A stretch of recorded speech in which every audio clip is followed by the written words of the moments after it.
And what really triggered this one was when I started seeing the names of the ships, and I saw the Jesus of Lübeck and another ship called the Grace of God. And I said, there's something strange going on here, and the world doesn't know about it. And I've got to tell the story. And I thought that I'd seen it all. But I'll tell you, Boo Boo, most recently, guess what? Guess the name of the latest ship that I stumbled upon in the same theme, in the same sort of narrative and vein. The John the Baptist. Wow. Now, get that. A slave ship called the John the Baptist and the Jesus of Lübeck. And so I knew that there was a story here, and it was just now a matter of doing the research necessary to say what really happened. And most importantly, and this answers your question in terms of the importance of getting our version of events out there, getting rid of that, the greatest lie of all, that we were selling our own people. Because what emerges when you do the research is that they were kidnapping our people. It was a story of kidnap. So much so that in, I think it was 1749, the English Parliament passed an act prohibiting the kidnapping of Africans. Now, why did they need to do that if we were selling our own people?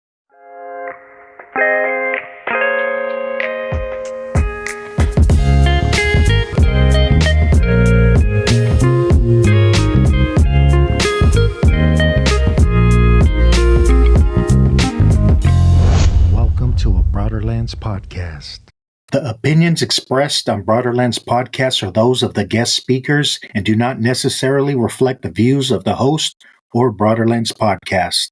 Dele, welcome to Broaderlands podcast. What an honor to have you on. It's a real pleasure to be here, Boo Boo. Thanks very much for the opportunity. Yeah, thank you. I know this is a really heart-touching subject, for humanity as a whole, I believe. And yeah, I really look forward to it. I really appreciate your work and everything you do. And I think this is a very important topic to talk about. And my first question is, why is telling your ancestors' truth, your story, more important than repeating the version written by the oppressors, his story? I love the emphasis. His story. And because that's what it's been. The victim rarely gets to tell its story. If you think about in a murder situation, the fellow who's killed or the lady who's killed, you never really get their version of events. It's everybody else's account but theirs.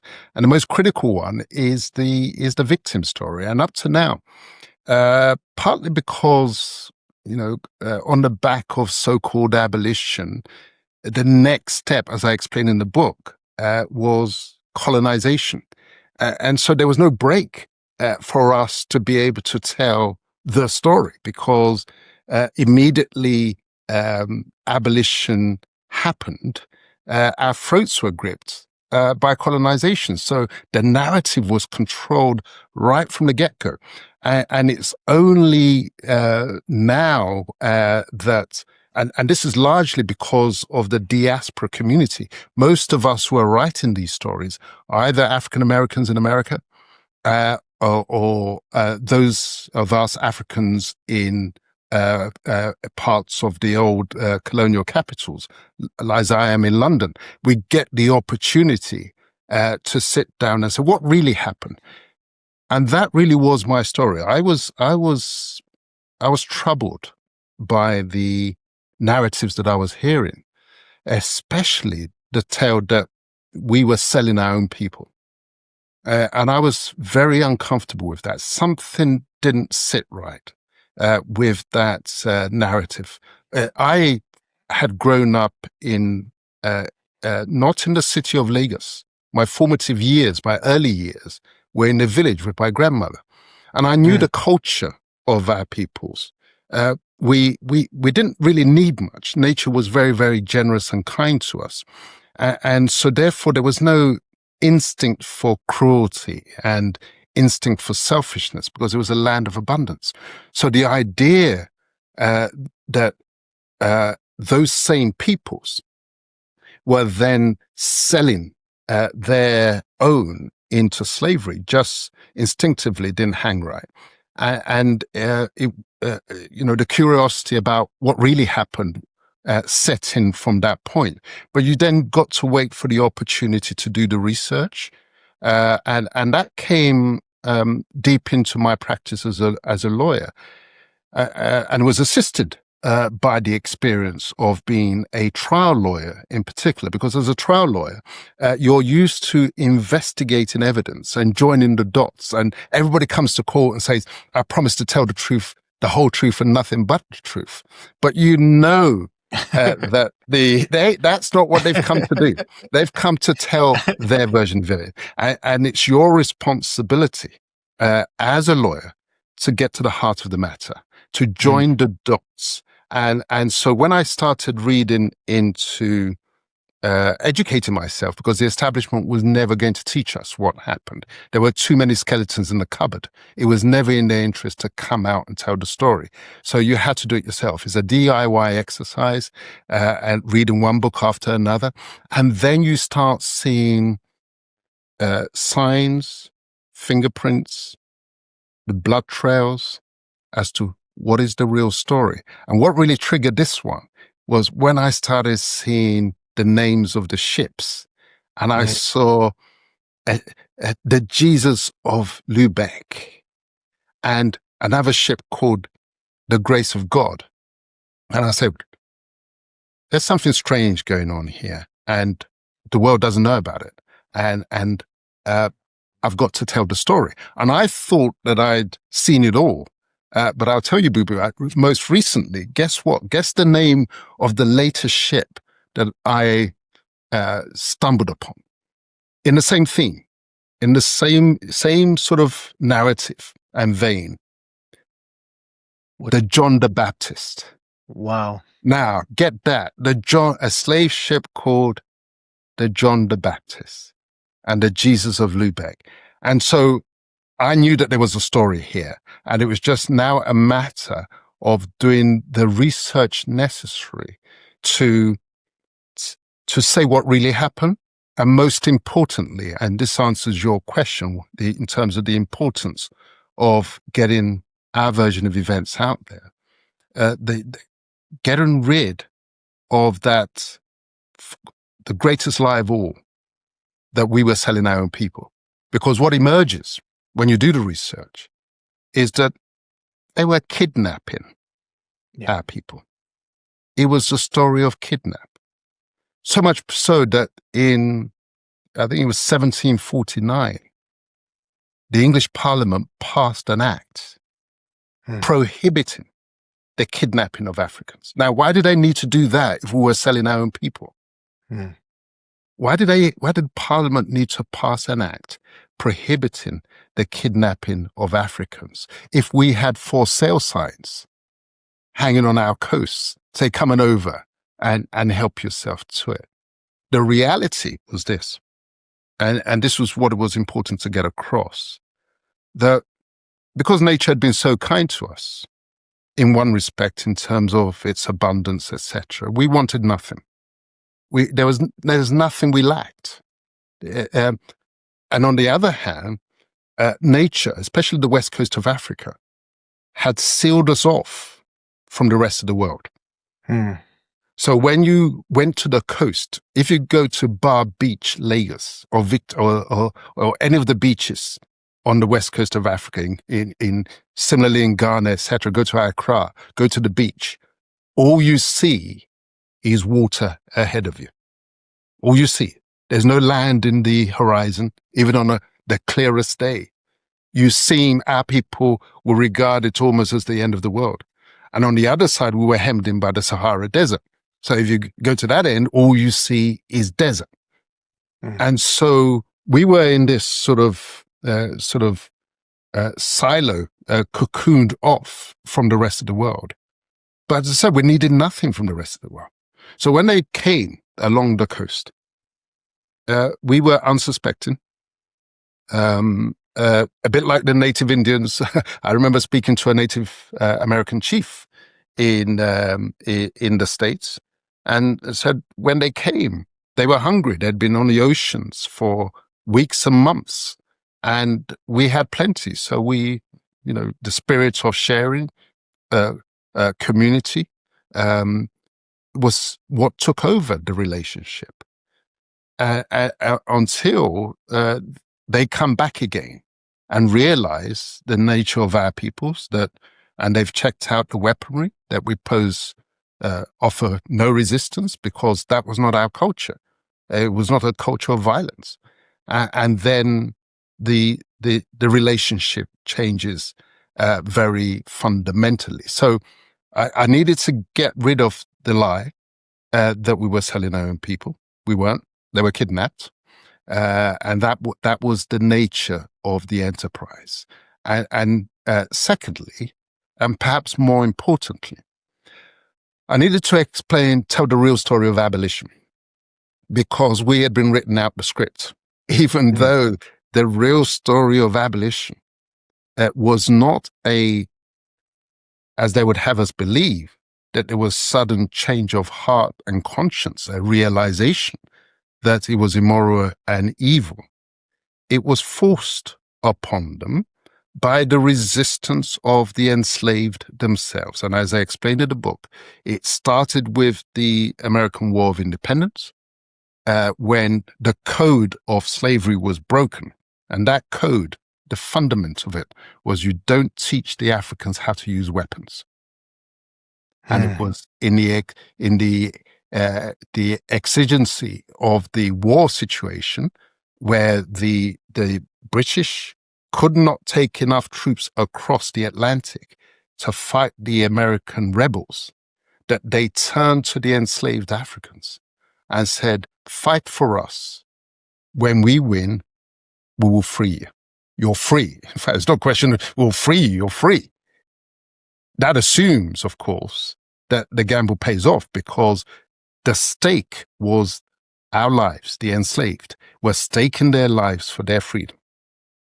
And they had nothing to lose, of course. And so they were eager to sign up. They were eager to learn the use of weaponry. And as I explained in the book, the other side, the American rebels, said to the Brits, you've broken the code. It was always the understanding, you never teach the Africans how to use weapons. You've done it, we'll do the same. Okay, you the enslaved, fight for us. When we win, you're free. So you had a situation where both sides had made the ultimate bargain, and the Africans accepted the deal. I'm a lawyer. It was a bargain that we fight. At the end of it, we're free. And that's what happened. And as I explained in the book, that's what led at the end of the war to the creation of Sierra Leone for those who had fought on the British side, and the creation of Liberia for those who have fought on the side of the American rebels, because neither Britain nor America was ready for a multicultural society, especially one in which formerly enslaved Africans were now skilled and experienced in the use of weaponry. That was never going to happen. So the two sides put their heads together. What do we do with the shared problem? Right? Carve out a part of Africa, and that's where we're going to park them. And that was the beginning of colonization of Africa. But then, as I explained in the book, the French, who had supplied Africans from Haiti to similarly fight on the side of the American rebels, they made a mistake of returning the now militarized Africans and weaponized Africans. They'd made the mistake of returning them to Haiti. That was like a multicultural society there. And they went back. Of course, there's no way they're going to go back and accept the chains. And they fought, and they fought, and they fought. They fought and defeated the French slavers. when the British, who had provided weaponry to them in order to take Haiti from France as payback for France helping America to break free, when the Brits tried to pull a fast one on them and tried to invade Haiti after they'd abolished slavery, Toussaint Louverture and his Africans fought the Brits and beat them. And then Napoleon, Toussaint says to Napoleon, look, bottom line is that it ain't going to happen any longer. Slavery is abolished. Let's just agree there. I've set up a government for Haiti. I, Toussaint, will be governor, president for life. After me, the Constitution says 5-yearly term, modeled along the French lines. But Napoleon could not bring himself to accept this proposal from an African. And he was determined to take Haiti back by force. So as I explained in the book, he made peace with the British, and that in order to enable France with full force to go in and take Haiti back. But guess what happened? The Africans won again. So that is the real story of abolition that Hollywood will never tell. So if Hollywood won't tell the story, it's those of us writing at the lower level that have the responsibility to tell it, not just for the sake of the Africans and the dignity of Africans, but also in the interests of proper race relations. Because as long as the narrative remained that Africans were so debased a peoples that they were selling their own, and secondly, that they didn't have the gumption or the guts to free themselves. So long as those narratives prevailed, race relations problems will continue. And the only way to restore the respect that is due on all sides is to get the real story out there. And that's what I sought to do. And I appreciate that. Thank you. You know, it gets me a little upset and teary-eyed and angry. And it's okay to be that way when you start to understand the real history. And sometimes I wonder, you know, what is it in the Caucasian man's mind that needs to do this all over the world, from the Hawaiians to the Native Americans, all of Mesoamerica, you know, all around the world, Africa, is just needing to conquer and convert people and enslave people. It's just what happened? What's the root of that? Like, where did that come into play? And that's something I just got to continue to ask myself, because it's happened all over the world. You know, what are your thoughts on all that? Well, I might be able to assist. I'm working on a new book right now, which is titled The Elizabeth Line and subtitled The Beginning and End of the British Empire. I was like you. I wanted to understand what lies at the root of this thing. Where did it all begin? Where did it all start? This mentality. Now, as a side point, there's a great book by Professor Avery Diamond titled Guns, Steel, and Germs. I don't know if you've come across it. Guns, Steel, and Germs, a short history of everybody, I think is the full subtitle. And he explained the significance of geography in this matter. As I said at the beginning, you have those who lived in the lands of plenty, where nature had been super generous, such that the struggle instinct was not there. Those were the real civilized people, you know. And against that, you had those who were living in the icy lands, where daily existence, was a matter of daily struggle. If you didn't make it through the winter, if you did not have the stock for your children to get through that winter, naturally it breeds the instinct of struggle.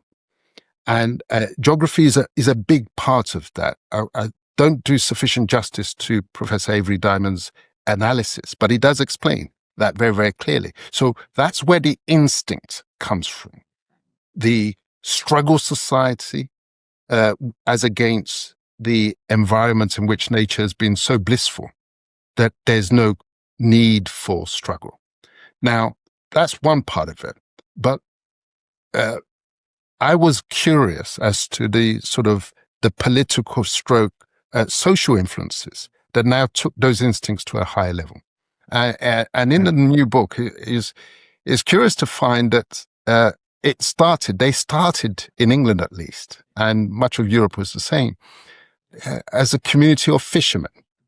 And it was the discovery of Newfoundland on the way to Canada, which was bountiful in the supply of fish. That led to legislation in England to encourage the community of fishermen who doubled up as mariners and seafarers. This was the root of the mastery of the seas. And a law was passed. Can you believe it? Law was passed, making the consumption and eating of fish mandatory on Thursdays and Fridays. On Wednesdays, you could eat meat on condition that there was also a helping of fish at the same time. What was the punishment for violation of this law?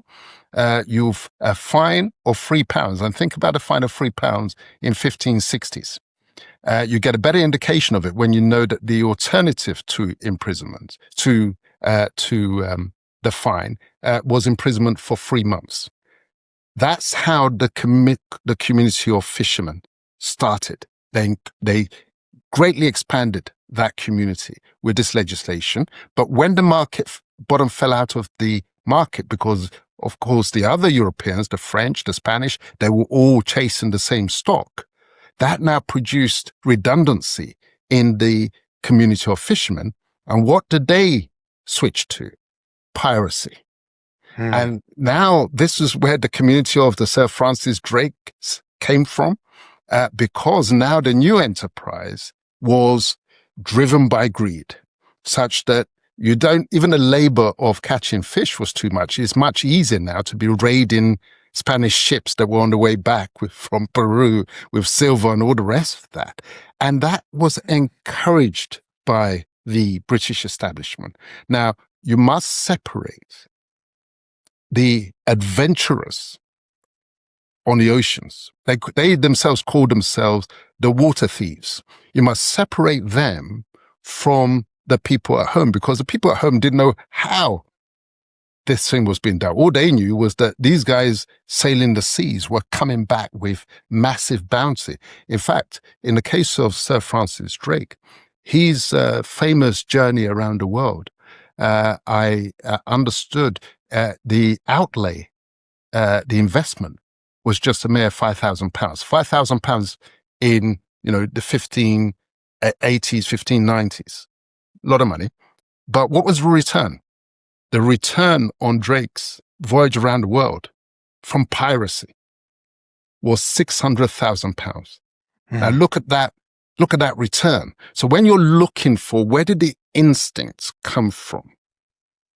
Where did the practice such that it became acceptable? Well, Drake on his return received a knighthood from Queen Elizabeth I. So if you're looking for where it began, it's the reward and the award of honors to those who are actually water thieves. And they were now encouraged to go out there and bring back. And all of this, and including the slave trade, that you have to make a distinction between those who were out there doing the stuff and those back home who were the beneficiaries, who were kept ignorant, as most of us are now still. We're kept ignorant of how our governments really generate the wealth that we enjoy. It was all on a need-to-know basis, as it was for piracy, which then it was piracy that now flowed through to the slave trade, because from catching fish, it was a small step to catching human beings. So fishermen became fishers of men. And that essentially is what happened. And the rest is just narrative control. Wow. Yeah, thank you for that. Some people may argue that, your book's called A Slave Ship Named Jesus, right? Correct. And some people may argue, and I've heard a few people say something like, well, it wasn't named Jesus Christ, but it was named Jesus of Lübeck. But if you start looking at the other names, like you showed right now, John the Baptist, and there was some other names as well, right? The grace of God. Grace of God.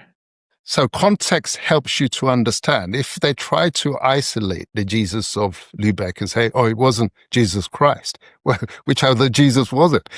Jesus of Nazareth, Jesus of Lübeck, grace of God, the John the Baptist. I mean, if there was any doubt before, and as I said at the outset, I only just discovered the fact that there was a ship also owned by Queen Elizabeth I. And let's remember who she was. She was the head of the Church of England at the time.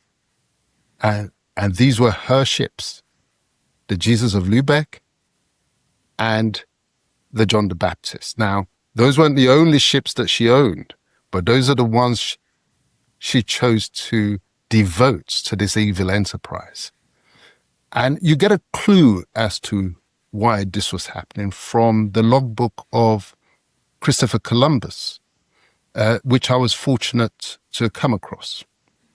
Because when he landed in what he thought was India, which is in fact Haiti, and as I explained, that's how the concept of the West Indies came along because of Columbus's mistake.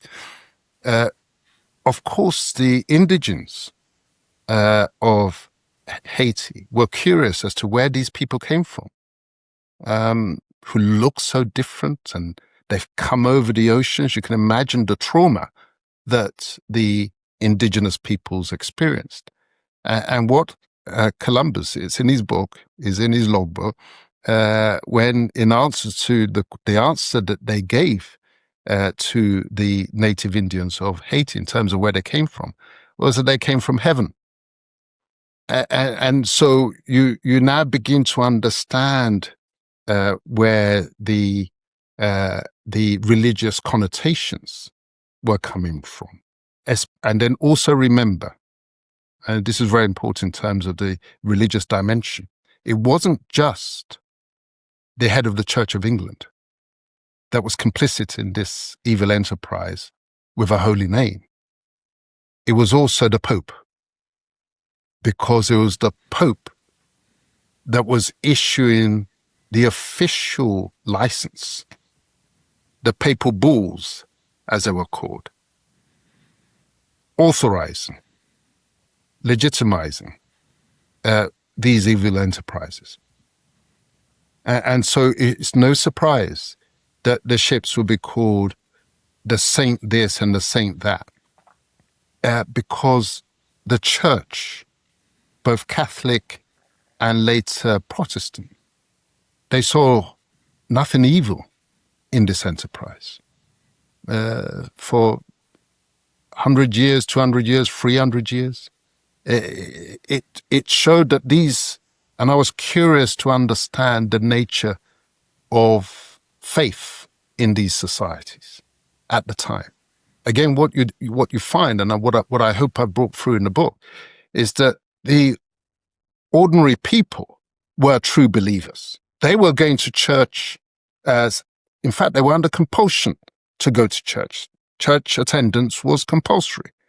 So they were singing the hymns and singing and praying along. So it wasn't an issue of a deficit of faith amongst the ordinary people. They were true believers. But the power players, even as we have it today, faith was just a tool. It was an instrument of control. Whether it's their own people in compelling them to go to church and to say the prayers, etc., or the poor, unhappy victims out there who they're saying, we'll give you a lift to heaven in the Jesus of Lübeck or the John the Baptist or the Saint Maria. It was just a plaything. And you could follow the trail to modern existence, how even now the masses are played with in terms of what's really going on. We saw it with the Iraq War. It's all about telling the people what they need to hear in order to give a moral complexion and approval to whatever government is doing politically. So it's an evil administration. It's an evil regime. They have weapons of mass destruction. We've got to go in there and get them. And the poor people, they follow the narrative. And so it was in terms of the slave trade. So it was the church all over. It was taking advantage of the ordinary people's genuine belief and faith in their leaders, but ensuring that they never get to know what is happening. And once the narrative got out, then it became unsustainable. Yeah, thank you. And they're doing it now, even in America, even with Trump. Everything that comes out of his mouth is dehumanizing people, putting people down, making them feel like criminals and rapists, and using those keywords over and over, and just people believe into that stuff. And then they're the ones doing the kidnapping right now. We don't know what's happening with children and families being taken away from each other. We don't know what's happening with these people. And it just people are still falling for that crap. It just makes me upset sometimes, just seeing how easy manipulated we are as human beings. Well, regrettably, that's the nature of mass societies. You see, small communities, and the African communities were small. We didn't have, these grand nation states all over the place. Real community depends on proximity and knowledge, because that's the key. Knowledge in the sense of knowing the people around you. In these small communities as they were, and this is why the narrative of selling your own people could never convince me, is because everybody knew everybody. And when everybody knows everybody, there's accountability and responsibility. Thieves always love anonymity. You need a big society. You need mass democracy to provide hiding places for the mavericks and the criminals. That's what they depend upon. They need this mega democracies such that you don't really know your so-called presidential candidate. You're relying very much on reports as to what he believes in or what she believes in. It's all narrative control. And once they can capture the high ground in a narrative, then you are like turkeys just simply waiting for Christmas. And this is why platforms like this that allowed the alternative narratives to come through, they often not tolerated by those who want to control the story. So yes, unfortunately, it's in the nature of mass societies, especially so-called mass democracies, that you are very much dependent upon the narrative. And that's why the narrative war is the most serious war that's fought against one's own people. Yeah, thank you. And which brings to mind, like, how is in Nigeria right now, is there a alcohol and drug problem? And how was alcohol and weapons used during the slave trade towards West African people? I think the way to understand it is this. It was a bit like the Opium War that the British conducted in China, and especially Hong Kong, where it was forced upon them, and the effect is to debilitate the society. It's a bit like, again, the other comparator is the alcohol problem amongst Native Americans in America, debilitating the societies, because the alcohol that was being brought in was not the kind that you and I are drinking now. No, I mean, it's down to the individual, and he decides to top it up and overconsume. The spirits that were being used as instruments of trade, objects of trade, for human beings, was full strength, such that when I was in the Caribbean, and I went to a rum factory, and they had you could sample. There was one that was 90% proof. And, you just needed to sip a little, and your ears and your toes were absolutely on fire instantly. So this was used to destroy the resistance of these communities, especially the coastal peoples. These guys were the ones who were vulnerable. Because imagine the ships coming in. So the early phases, they straight kidnapping. But amongst those that they kidnapped, they would use them almost like a fishing rod. They now take them back. Those ones are versed in the language. They will be used because when the ships came back after the early rounds of kidnapping, the peoples knew to beware when the ships came in. So they ran inside into the hinterland for safety. So in order to get round that, the slavers would now bring back some of the ones they're taken away and get them, like fishing rod, to talk to their peoples. They will now supply, through these ones that they've brought back, they'll supply them with alcohol, and they'll supply them with weapons, and direct them to go after those in the hinterland. And so this is how the enterprise ran. So the coastal West Africa was in the same situation as coastal southern China in terms of the Opium Wars, that these things were being used to break down resistance.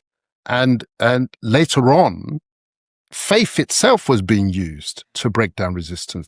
It's a later phase when now, as I explained, abolition had to happen.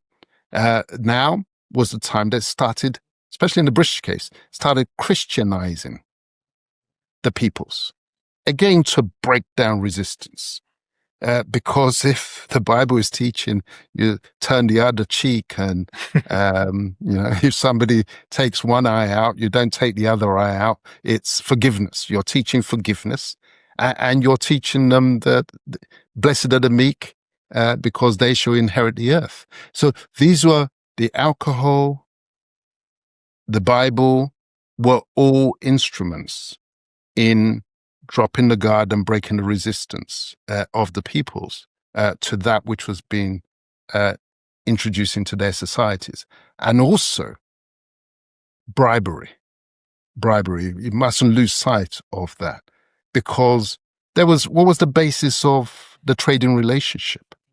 It was simply bribing.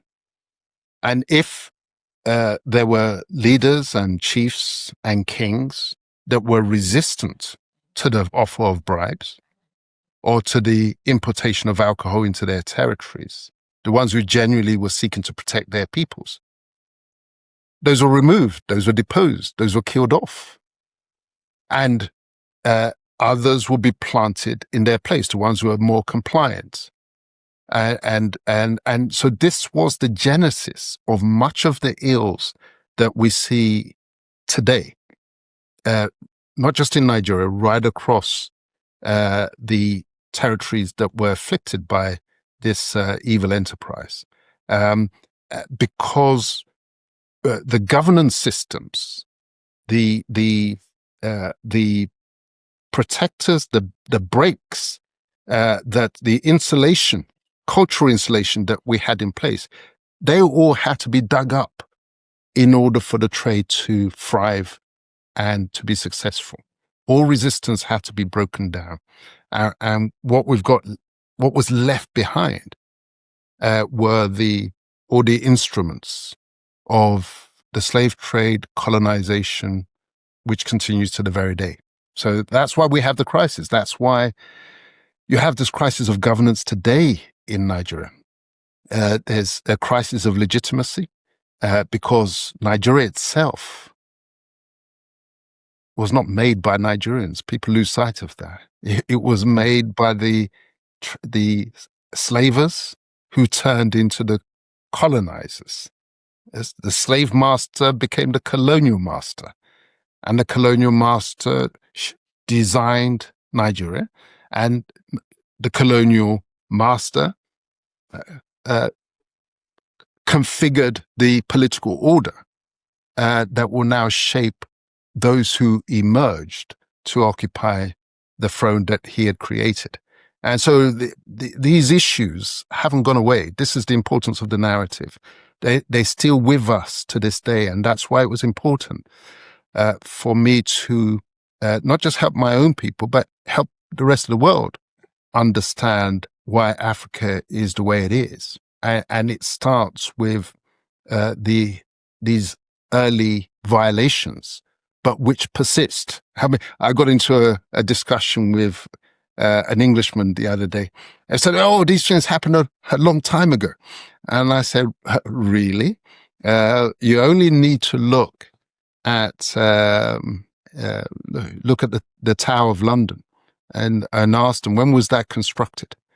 And it's constructed in the 1640s, but it's still with us.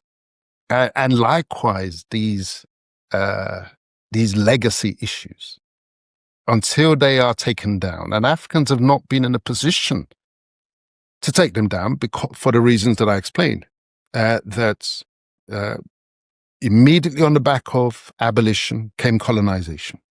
So they removed the chains from the individual hands and the individual feet and legs, but then they chained the nations together so that Nigeria, there's no language called Nigerian.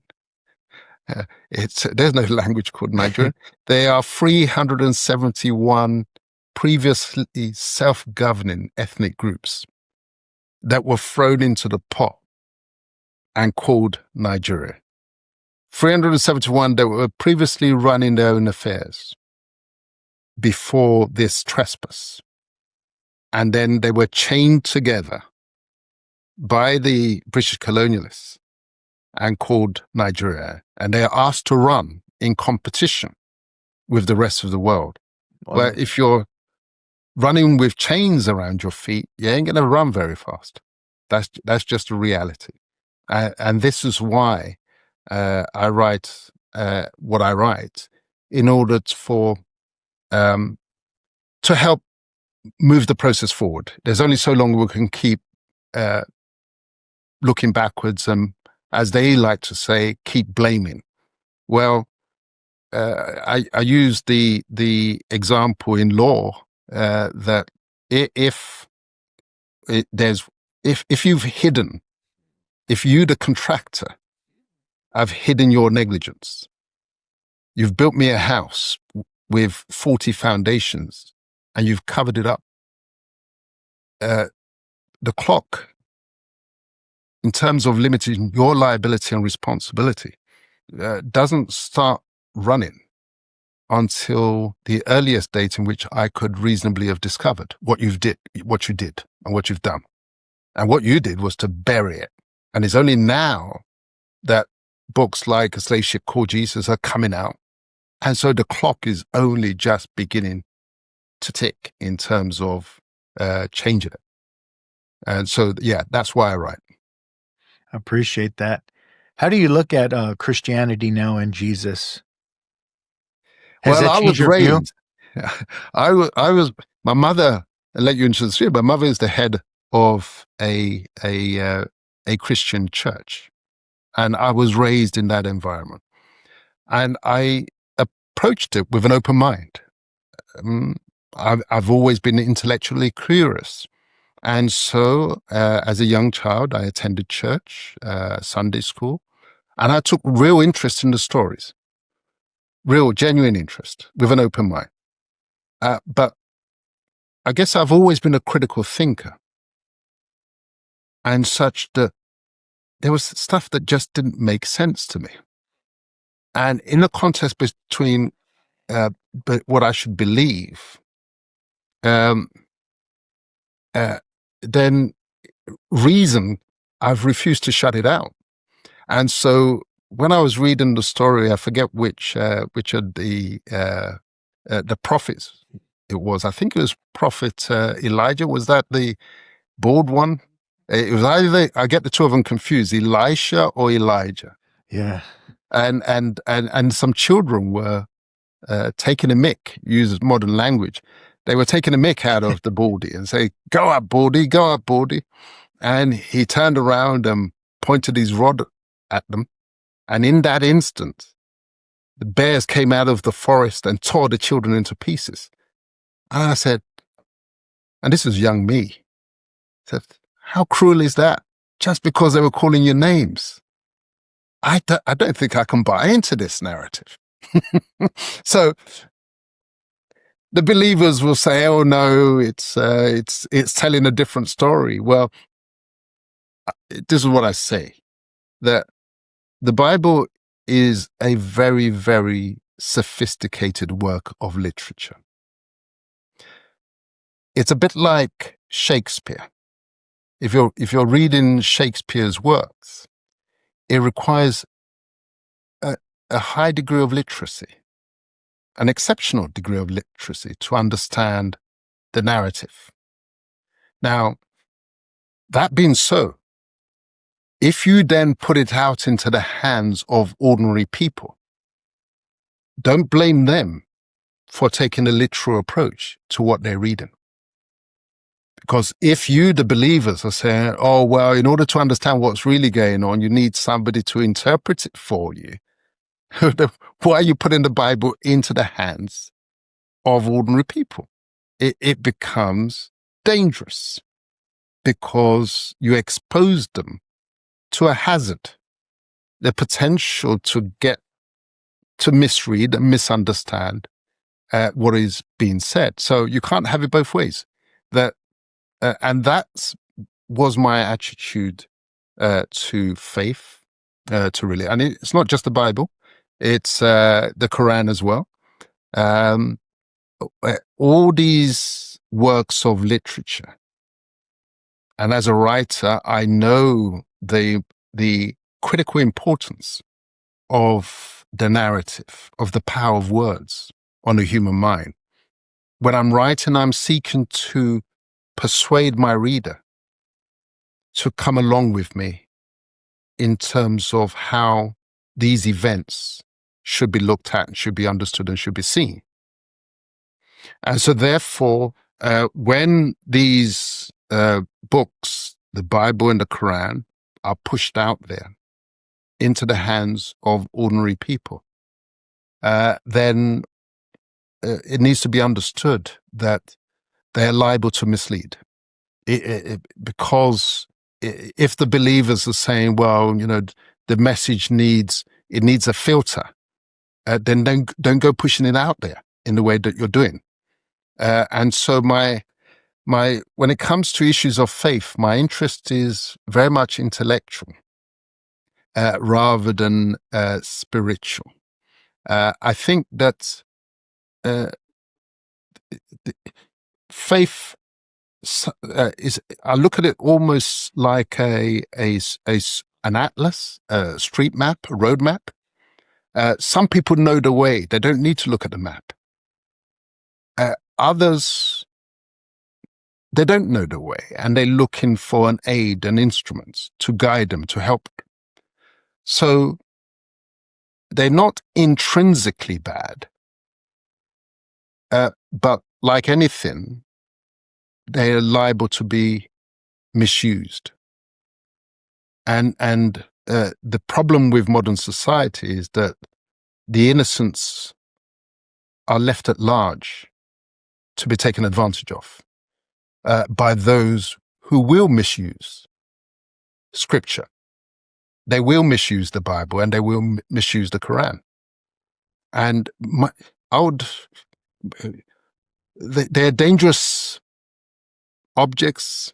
They're dangerous things out there that human beings get more protection for. But when it comes to Scripture, human beings are left completely exposed. And that's irresponsible, in my reckoning. Those who have strong filters, I like to think I've got a strong filter, that I would not refuse, there's nothing that I'll refuse to read. I'll read everything, because I know that I've got strong filters that'll be able to extract what is good whilst leaving out that which is bad and potentially harmful. But we don't all have such strong filters. And it's a tragedy that young people in particular, before the filters are fully developed, are exposed to these, I call them dangerous works. It's interesting that the book by Adolf Hitler, Mein Kampf, was barred from publication. You can't even buy it in England because they say it's dangerous. And that's a book of political science. It's dangerous. What about the narratives in the Bible and the Quran? How dangerous is that? But it just goes to show, as I explained earlier, that religion, faith, these are tools of the state. These are instruments of control. And so therefore, it suits the state. It suits the powers that be, that our minds should be ring-fenced and restrained and constrained by these constructs, these narrative constructs. They're all just designed, they're like invisible chains. I write about abolition and removing of the chains of individuals, but the chains on the minds are often much stronger. And I like to live free of those chains. But those who choose to chain themselves, or to be more generous, those who need supports, who need someone else to guide them, then they can be positive. But as I said, it's like a knife. It can be used to peel an apple, but it could be used much more negatively at the same time. I appreciate that. There's so much to talk about, but I'm limited in time today, which sucks. But I'd love to have you back. I'm going to ask you a couple more questions. And I think it's really important to do what you're doing, and many others, is for us to write our own history of our ancestors, not depend on the European Caucasian man's narrative, because even like the Aztecs, they didn't call themselves the Aztecs. They gave them that name. They were the Mexica. And then you look at how, like going to Hawaii, it's hard for me to even enjoy myself when I see all the indigenous people. They're homeless, and they throw churches on them in liquor stores. I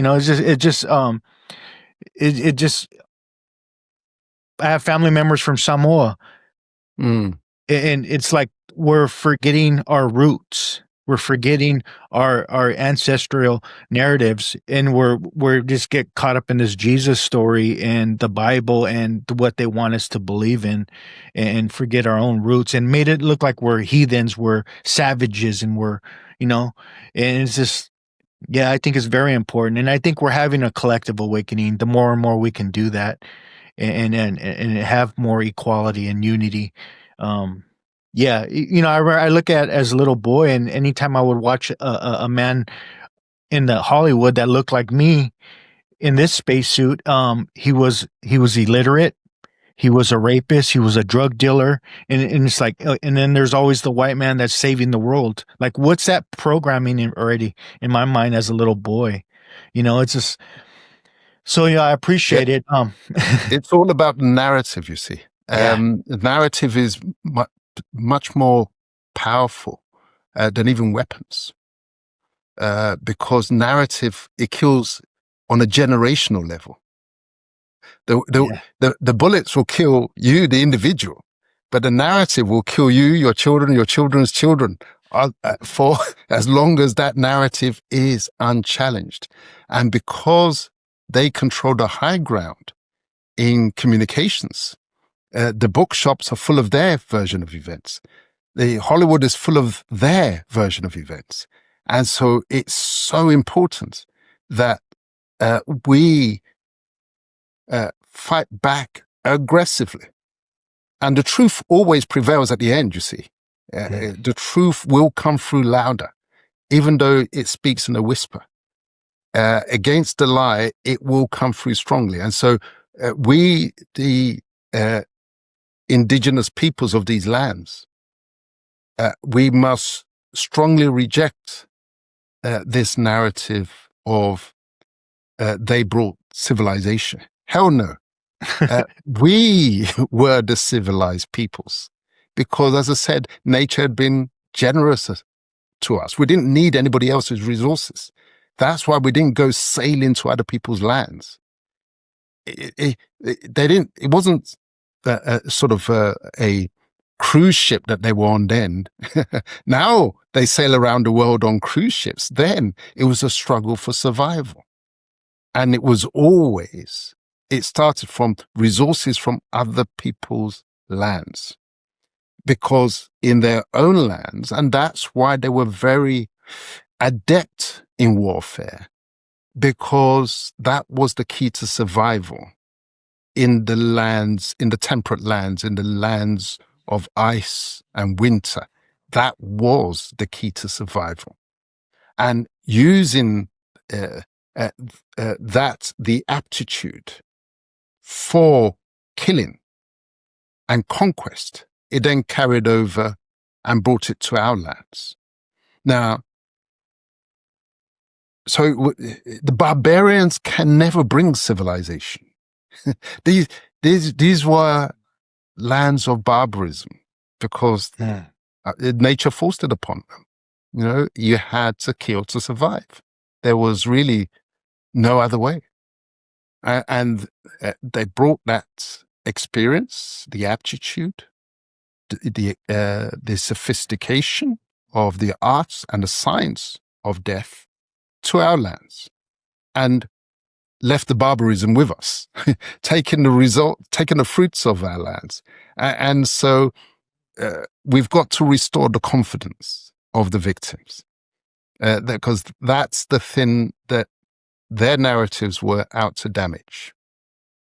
And again, I always say, I make a distinction between their own peoples were as ignorant as we were in terms of the key to their success and their wealth. It was all on a need-to-know basis.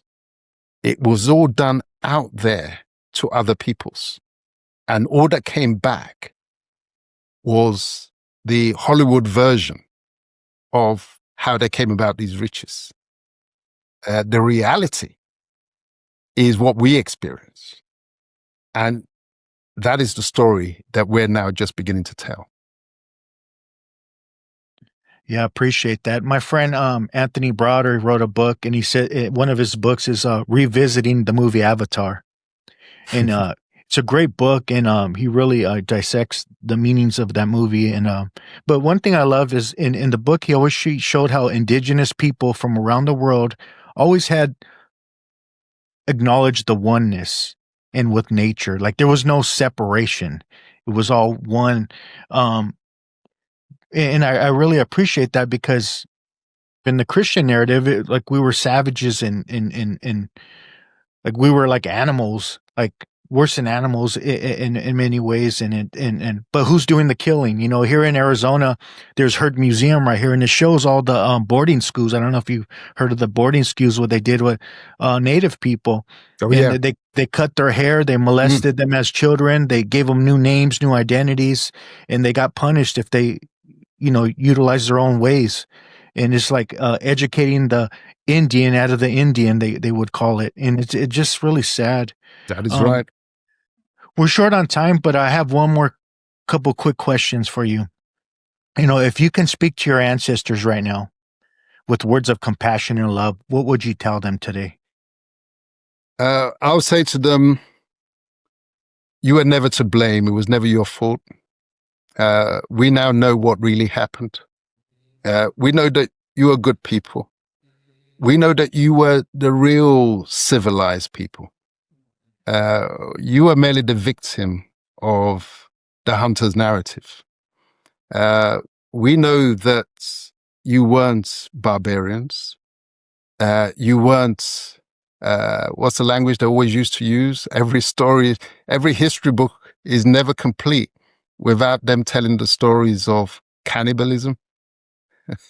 We know you weren't cannibals. How can you be cannibals in a land that was blessed with so many animals as Africa? And by extension, Native Americans. You were contented peoples. Your only crime was being children of, you're the real children of paradise. Nature was too good to you. And the barbarians came along and they saw what you had, and simply using your civility against you, your humanity that you showed them when those first few ones came along, you accommodated them, you received them as human beings should receive one another, and they simply turned out against you. So you are not to blame, not guilty. We know what happened. That's what I'll be telling them. And if you could speak directly to the slave traders, what would you say to them now? Oh, well, that's that's a real tough one. Well, I will say, here's the bottom line. We know what you did. We know that we were not selling our people to you. We know that you were kidnapping our people. We now know what really happened.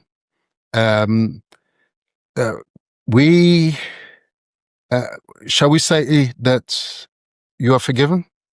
No, you can never be forgiven. These were crimes against humanity, because you knew it was wrong.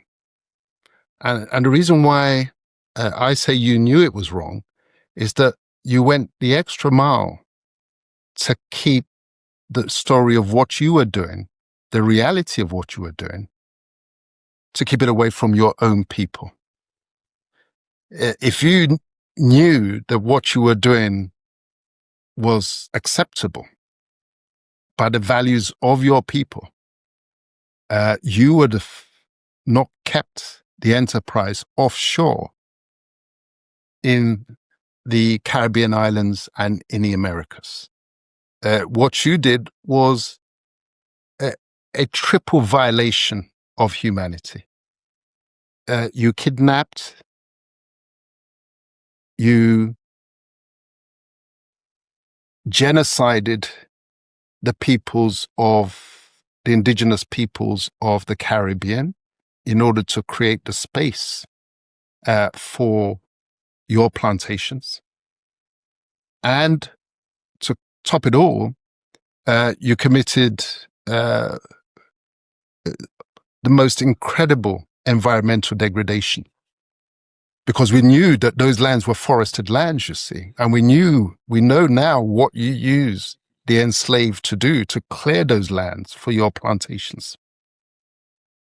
So it's triple level: a crime against human beings, the Africans, a crime against the indigenous peoples of the Caribbean and the Americas, to wipe them out, and on top of it, the environmental destruction of the Caribbean and of those lands, in order just for you to have your name painted in gold, and then you were able to return back home hiding the real story from your people. So you can never be forgiven. That can never be washed away. That's what I would tell them. Any words of wisdom for our future generations so we don't repeat this ignorance? I think the counsel to the next generation, the new generation, is that history is your responsibility to understand and to learn. Don't rely on your governments. You must bypass your governments because they will only give you what they want you to know. We as human beings, we have a real connection with each other, regardless of color, regardless of race. And once we can sidestep governance to real education, to real learning, we'll have a far better understanding of ourselves, true humanity, and what links us. Beware of narrative control, because that's the ultimate role of government, to control what you are exposed to control what you know in order to control how you think. Don't let them do it. Always remain on the front foot. Rely on self-help communities to get the real story. Because it's no lie. The truth sets you free. It's been an honor to have you on. I It's apologize. a real pleasure, Boo. Really enjoyed the experience. Thank you so much.